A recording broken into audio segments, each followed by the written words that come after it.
respon tanggapan masyarakat terkait dengan pelaksanaan akad nikah yang akan dilakukan oleh seseorang gitu. Makanya kenapa di dalam aturan kita pengumuman itu harus dilakukan, ditempelkan di tempat-tempat terbuka yang mudah diakses oleh masyarakat gitu. Wah Pak, urang mah nyaho ieu teh jelema teh geus boga pamajikan, ari di dia statusnya jejaka gitu kan. Nah itu kan fakta hukumnya sudah mulai terkuak gitu. Nah ketika kita tahu fakta hukumnya seperti itu, ya wayana itu makanya 3 portal itu memang harus dimaksimalkan Pak. Tapi ketika 3 portal ini kemudian lolos gitu, belum tentu juga ketika pelaksanaan bisa menjamin tidak ada masalah gitu. Ternyata ada juga masalah. Pemilihan saksi gitu kadang ya. Gitu kalau kita di PMA itu kan saksi itu apa syaratnya? Islam balik berakal, yang paling penting apa? Adil. Gitu. Ini banyak yang mengabaikan saksi yang adil, Pak. Gitu. Ya karena tadi lah kita lebih sering menyerahkan kepada calon pengantin, tapi tidak apa-apa gitu sepanjang memang memenuhi kualifikasi tadi. Gitu yang ditakutkan memang hari ini orang non muslim itu banyak yang pakai peci, Pak.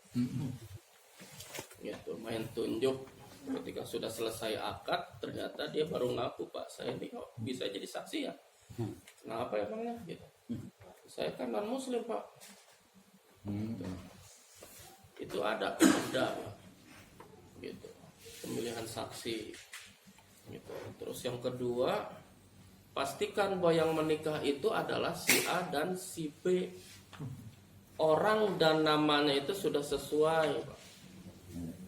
Ini yang kejadian kemarin sempat terjadi.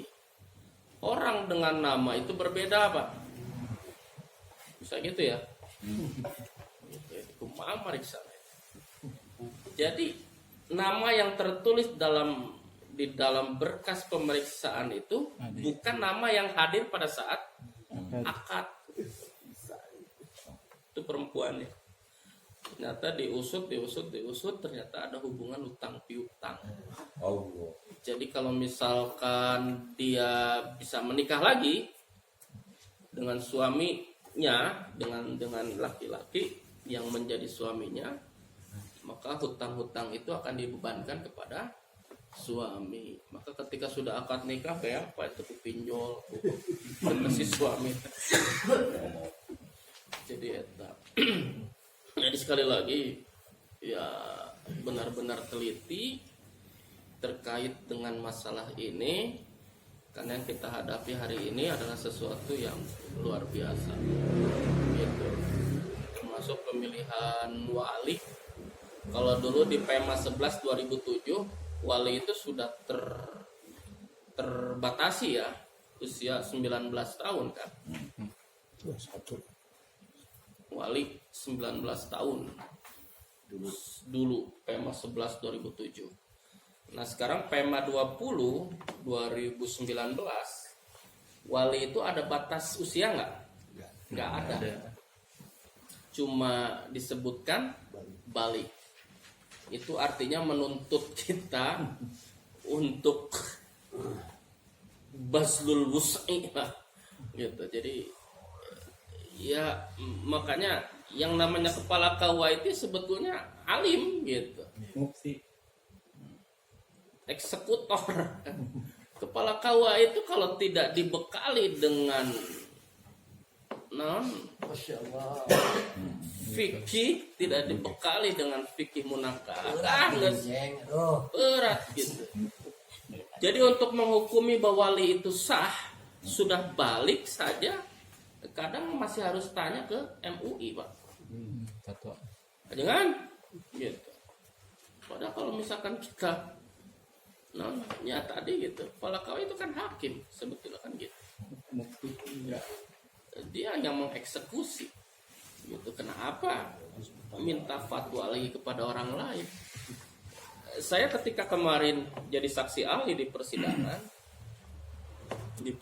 kemarin baru di Pelabuhan Ratu,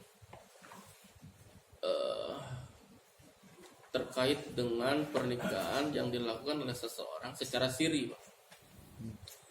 Secara siri. Jadi kalau pernikahan itu dilakukan secara resmi sudah tuntas sebetulnya, karena aturan negara itu sudah mengcover. Yang jadi pertanyaan hakim pada waktu itu, kalau misalkan seorang istri ingin lepas dari suaminya karena memang suaminya KDRT atau apa, bisa nggak tanpa melibatkan suami? Jadi cerai maksudnya. Dia bisa lepas dari perkawinan yang sah, siri tapi ya, gitu, bukan resmi gitu, bukan yang legal. Ini mah yang ilegal, yang siri. Bisa nggak seorang wanita lepas dari sebuah ikatan perkawinan karena suaminya memang ya seperti itulah kira-kira ya, KDRT, tanpa melibatkan suami? Sebab kalau melibatkan suami sudah pasti tidak akan diceraikan. Gitu. Bisa nggak seperti itu? Saya bilang yang pertama jalannya adalah khulu. Gitu. Tapi yang namanya khulu juga masih melibatkan suami untuk menjatuhkan talak. Gitu.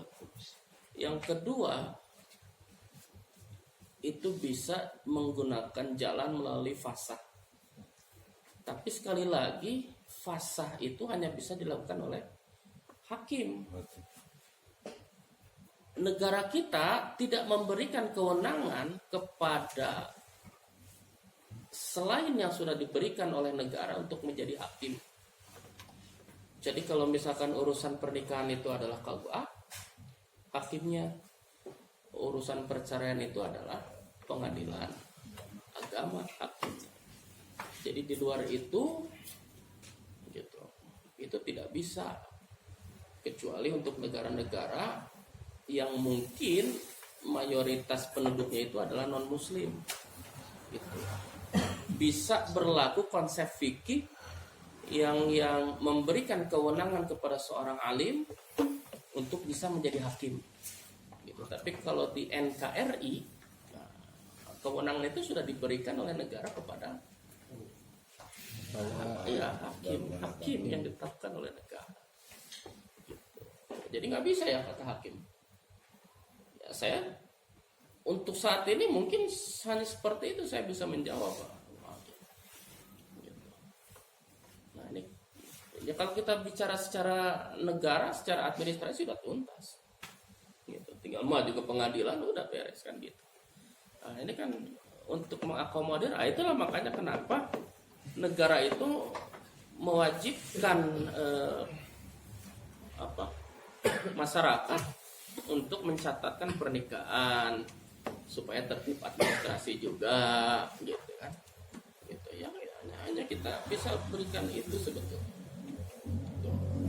Jadi inilah yang memang saya garis bawahi, bahwa kepala KUA itu ternyata bebannya itu bukan hanya secara administratif, Pak. Hari ini gitu. Tapi negara itu sudah memberikan kewenangan yang lebih dari sekedar administrasi untuk mengatur masyarakat. Nah, dengan dasar itulah hari ini saya melakukan penilaian kinerja terhadap para penghulu. Makanya besok saya minta para penghulu ini untuk hadir.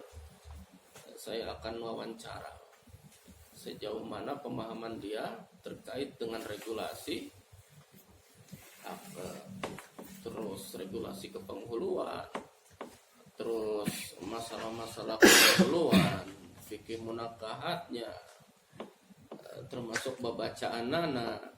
Nah ini yang besok mau saya nilai gitu, untuk menjadi bahan pertimbangan selanjutnya ketika dia rotasi atau ketika dia nanti promosi gitu.